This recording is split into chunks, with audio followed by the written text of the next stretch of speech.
गीता ज्ञान भी सम्मानीय सदस्यों, आप सभी को मेरा यानी कि डॉक्टर विजय अग्रवाल का बहुत बहुत सादर प्रणाम।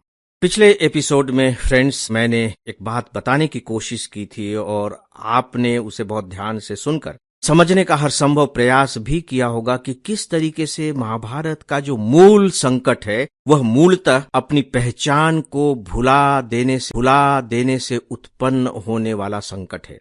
मैंने वहां कुछ ही उदाहरण दिए थे, मैं बहुत से ऐसे उदाहरण दे सकता हूं। अब मैं इस संकट को हम सबके जीवन के आधार पर समझने की कोशिश कर रहा हूं। आप भी इसे समझने की कोशिश करें, ध्यान से सुने और केवल सुने ही नहीं बल्कि ये जो पहचान का संकट है इसे अपने जीवन के दूसरे क्षेत्रों में अप्लाई करके देखें भी। अभी तक होता यह है कि जब भी हमारे सामने कोई समस्या पैदा होती है तो हम उसका मूल्यांकन तो करते हैं, समझने की कोशिश भी करते हैं, लेकिन मुझे ऐसा लगता है कि हम उसकी जड़ तक नहीं पहुंच पाते। पूरी गीता को पढ़ने के बाद, महाभारत को पढ़ने के बाद, विचार करने के बाद मुझे लगा कि अरे जो जड़ है वो तो पहचान के संकट में है। और सच पूछिए तो हमने बहुत सी व्यवस्थाएं भी अपने जीवन की इस तरीके से कर रखी हैं कि ये पहचान का संकट पैदा ही न हो। क्योंकि यदि पहचान का संकट पैदा होता है, कर्ता यानी कि जो काम करने वाला है, जो कहने वाला है, यदि वह अपनी पहचान को भूल जाता है तो डेफिनेटली कुछ न कुछ ब्लंडर कर बैठेगा। सामान्य ब्लंडर तो चल जाएंगे लेकिन बड़े ब्लंडर्स नहीं चलेंगे, क्योंकि उससे बहुत बड़ा नुकसान हो सकता है। अभी मेरी बात थोड़ी सी आपको अटपटी सी लगी होगी, शायद उतनी सरल न लगी हो। अब मैं अपनी बात स्पष्ट करने के लिए आपके सामने कुछ उदाहरण रख रहा हूं और ये सब उदाहरण ऐसे हैं जो हम अपने आमने सामने रोजाना देखते हैं। दोस्तों, एक डॉक्टर से जाकर के पूछिए, मान लीजिए कि एक डॉक्टर है और वर्ल्ड का बेस्ट सर्जन है, ठीक है। उसके बेटे को कुछ बहुत गंभीर प्रॉब्लम हो गई है और उस बेटे का ऑपरेशन किया जाना है, और वो जो ऑपरेशन है वो बहुत ही सेंसिटिव ऑपरेशन है, थोड़ा सा रिस्क ओरिएंटेड ऑपरेशन है। अब ये बेस्ट सर्जन है उनके पिता, आपने देखा होगा, सुना भी होगा, और आप डॉक्टर से शायद बात कीजिए तो इसके बारे में वो हाँ ही कहेंगे कि ये जो डॉक्टर है अपने बेटे के ऑपरेशन थिएटर में जाकर ऑपरेशन करना स्वीकार नहीं करेगा। वो एक ऐसे डॉक्टर को पकड़ेगा जिस पर इसका विश्वास है। ये जो डॉक्टर है, जो पिता डॉक्टर है, वो उसको सलाह देगा, उससे डिस्कस करेगा, लेकिन खुद ऑपरेशन नहीं करेगा। ऐसा क्यों? जबकि वो तो बेस्ट सर्जन है, उसे करना ही चाहिए, उसका अपना बेटा है। ये जो पिता डॉक्टर है, ये जितनी जिम्मेदारी से इस काम को कर सकता है, शायद दूसरा डॉक्टर उतनी जिम्मेदारी से न कर सके, लेकिन वो ऐसा नहीं करेगा। पिता डॉक्टर क्यों नहीं करेगा? सोच करके देखिए। जब आप सोचेंगे और मुझे लगता है कि उत्तर आपके दिमाग में तुरंत आ गया है, यही उत्तर, पहचान का संकट।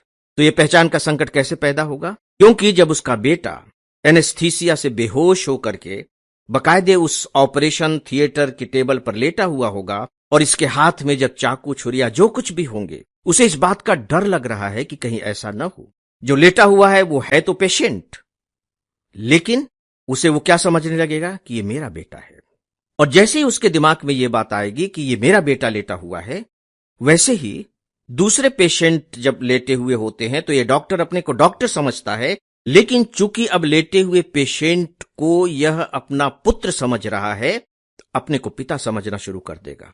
और जैसे ही अपने को पिता समझना शुरू करेगा, दोनों के बीच में एक डॉक्टर और पेशेंट की पहचान न रहकर एक पिता और पुत्र की पहचान बन जाएगी। तो मान करके चलिए कि ये जो डॉक्टर है इतना संवेदनशील हो उठेगा, इसके दिमाग में ये विचार उठेगा कि कहीं जरा सा भी हाथ कांप गया तो, कुछ भी गलत हो गया तो। मान करके चलिए कि यदि ऐसा सोचेगा तो ऐसा कर भी बैठेगा। यह मनोवैज्ञानिक सत्य है। इससे बचने के लिए ये जो पिता डॉक्टर है वर्ल्ड का बेस्ट सर्जन होते हुए भी ऑपरेशन नहीं करेगा। तो आप देखिए कि ये पहचान का संकट पैदा न हो, इसके लिए ही हमने इस तरह की व्यवस्था की हुई है।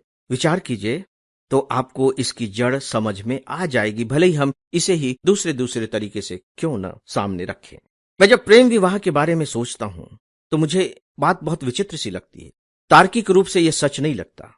क्या सच नहीं लगता? प्रेम विवाह में दो लोग आपस में प्रेम करते हैं, एक दूसरे को समझते हैं, और समझने के बाद, एक दूसरे से मिलते जुलते रहने के बाद उन्हें एक समय में ऐसा लगने लगता है कि हम एक दूसरे के बिना नहीं रह सकेंगे। हम दोनों को आपस में विवाह के बंधन में बंध जाना चाहिए। दूसरे जब अगर मना भी करेंगे तो वो मानने को तैयार नहीं होंगे, बल्कि मना करने वाले को वो अपना विरोधी समझने लगेंगे। दोनों विवाह कर लेंगे। ठीक है। आंकड़े बताते हैं कि जो सबसे ज्यादा तलाक के केसेस हो रहे हैं वे प्रेम विवाह वाले हैं। तार्किक रूप से जब आपको सोचेंगे तो ये बात पचने वाली नहीं लगती। दोनों ने एक दूसरे को पसंद किया था, भावनात्मक रूप से एक दूसरे से बहुत गहरे रूप से जुड़ गए थे।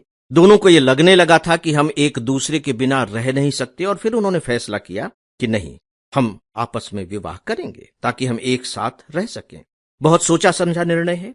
अनुभव के स्तर पर भी दोनों इससे पहले खरे उतर चुके हैं, राइट। अब उन्होंने विवाह कर लिया। तो अब प्रॉब्लम क्यों हो रही है? कुछ समय के बाद फिर क्यों ऐसा लगने लगता है कि अब हम एक दूसरे के साथ नहीं रह सकते? उस समय तो लगता था कि एक दूसरे के बिना नहीं रह सकते, अब लग रहा है कि एक दूसरे के साथ नहीं रह सकते। तो क्या प्रॉब्लम हो गई? जब आप इस पर भी विचार करेंगे तो आपको पता लगेगा कि अब पहचान का संकट पैदा हो गया। कैसे संकट पैदा हो गया? दो पहचान इनकी है। विवाह से पहले इन दोनों की पहचान क्या थी? प्रेमी और प्रेमिका की पहचान थी। प्रेमी सामने वाले को प्रेमिका के रूप में देखता था और प्रेमिका सामने वाले को अपने प्रेमी के रूप में देखती थी, राइट। और दोनों के संबंध बड़े अच्छे से चल रहे थे। अब विवाह हो गया है। अब ये प्रेमी प्रेमिका नहीं रहे।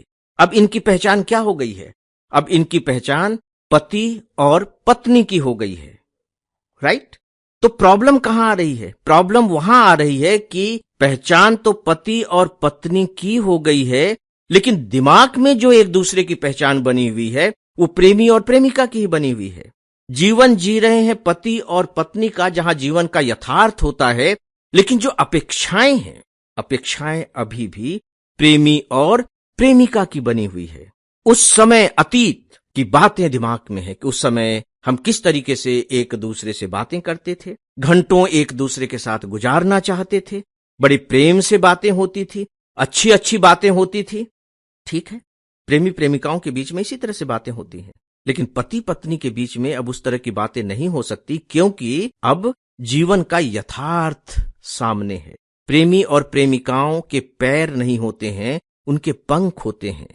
वे आकाश में उड़ रहे थे, सब कुछ अच्छा लगता है, सुहाना लगता है, लेकिन पति और पत्नी के जो पैर होते हैं वे जमीन पर होते हैं। अब जीवन के जद्दोजहद से आपको जूझना है, तो उनके साथ जो प्रॉब्लम आ रही है फ्रेंड्स, क्या आपको नहीं लगता कि पहचान के संकट की ही समस्या है? एक दो नहीं, मैं आपको कितने सारे उदाहरण बता सकता हूं, हमारे अपने जीवन के भी और महाभारत के भी, कि जो मूल संकट है वो पहचान का संकट है। आप सब भी प्लीज अपनी अपनी समस्याओं को इस कसौटी पर कसकर देखने की कोशिश करें, और मैं आपको विश्वास दिलाता हूं कि इससे जो निष्कर्ष आपके हाथ में लगेंगे ना, वो निष्कर्ष गीता के प्रति आपकी श्रद्धा को कई गुना ज्यादा बढ़ा देंगे। मुझे पूरा विश्वास है कि आप मेरे इस बताए हुए होमवर्क ही कह लीजिए, होमवर्क को जरूर करेंगे। तो दोस्तों, अब मुझे अनुमति दें, मेरा अभिवादन स्वीकार करें। नमस्कार।